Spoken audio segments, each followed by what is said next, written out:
Us Hunter mains are renowned for our PvP masterclass, but in PvE we don't get the best reviews.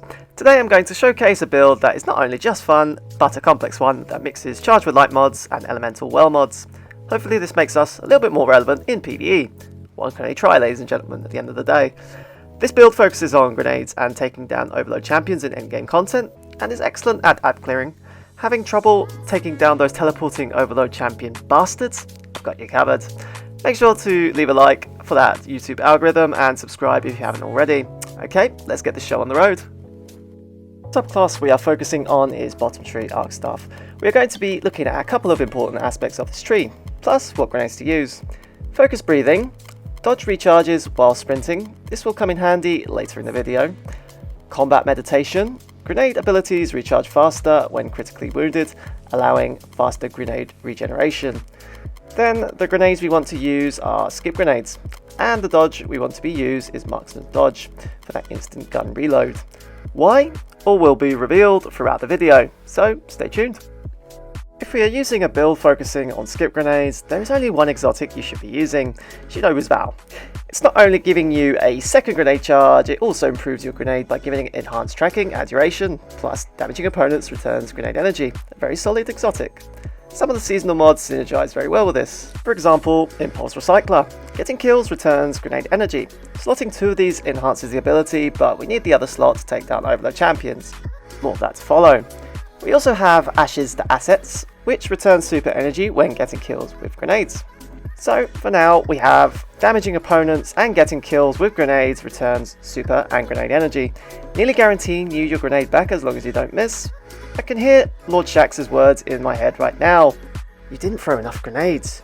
In fact, you should be throwing grenades as I'm saying this. Moving on, Overload Hand Cannon. This is by far one of the better options for dealing with Overload champions. If you have any primary hand cannon that deals explosive or time payload, 2 shots should be enough to stun a champion. Fatebringer and 7th Seraph Revolver are good options for this. You also can throw in Sundering Blast. Stunning any champion causes an explosion, which not only kills any adds around the champion, it takes a chunk of health off of them also, which will come in very handy in GM Nightfalls. We are now moving into Elemental Well territory. This part of the build will make our grenade regeneration even more potent. TLDR on Elemental Wells, doing certain actions based on your equipped mods will generate Elemental Wells. That, when picked up, give you ability energy, such as grenade energy. Don't sleep on these as they can be very useful. We start off with Elemental Charge. Picking up any Elemental Well makes you charge with light. If the well matches your subclass, it gives you 2 stacks. How do we create these wells, you might be asking? Elemental Ordnance. Our amazing skippies will now create Elemental Wells on kill. So, grenade kills return grenade energy, super energy, and create wells that, when picked up, grant you 2 stacks of charge with light, and even more grenade energy.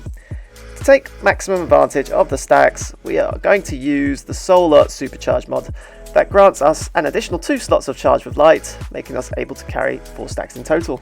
So, why are we carrying these stacks of charge with light? We are going to throw on Firepower, a solar mod that consumes 1 stack of charge with light and returns grenade energy when throwing your grenade. During testing, it seems like it returns 1/5 of your grenade energy. As you can see, this build essentially guarantees you to get your grenades back as quickly as possible, as long as you get kills with them of course. Make sure to have Discipline maxed out also. Taking advantage of another Splicer seasonal mod is Surge Detonators.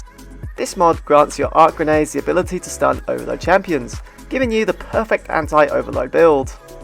They are super annoying to deal with, especially the captains, but with this build they'll be fearing the sight of your cloaks, Guardian. Oh, ladies and gentlemen, we are not done yet. No. With the new mods given to us this season, we have one last mod we can throw on, Overload Wellmaker. Finishing any enemy generates 2 elemental wells next to the down target, regenerating your grenade and dodge abilities on pickup, and granting you stacks of charge with light. So, you've seen the charge with light, elemental well, and overload stun aspect of this build, including the hand cannon. Okay, let's have a look at some weapons to deal with overloads and barriers, shall we? I suggest you get Vault of Glass Grinding for this rocket launcher, Heathen's Vengeance, Overflow and Lasting Impression. This is the godliest of god rolls on any rocket launcher I've seen, ladies and gentlemen. Overflow will grant you 2 rockets per mag on picking up special or heavy ammo. It's nuts. Not only does Lasting Impression do substantial damage to champions and bosses, Pair this with your marksman's dodge and overflow, you can fire 3 rockets consecutively at a target. This rocket launcher will be ever present in any GM Nightfall where there are overload champions, so don't be too surprised to see it when the GM run videos come out. To complete the setup, Eriana's Vow. It got vaulted during Season of the Chosen due to anti-barrier snipers being a thing, but it's back, people. It does bonus damage on precision hits, as long as you land your first shot as a precision shot, but that's not the attraction of this gun. It intrinsically uses anti-barrier rounds, takes special ammo and hits like a sniper rifle, making it a nice gun for one-shotting ads and taking down barrier shields. There you have it, ladies and gents. This build will be my go-to for any overload-based Nightfall this season, or Override, or any other content that contains this teleporting scum. The question is, will you use it, or create something similar? Let me know in the comments what you think, and feel free to start a conversation. That's it for this video.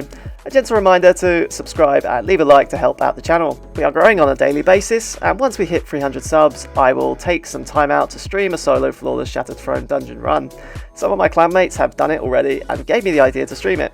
Also, please check out my social media links, I'll post these in the description. Enough of my rambling, your viewership is of utmost importance regardless. More content coming, including Celestial Nighthawk vs Scale Eater's damage, comparison, and much more. Until then, I'll see you in the next one. Laters, Guardian.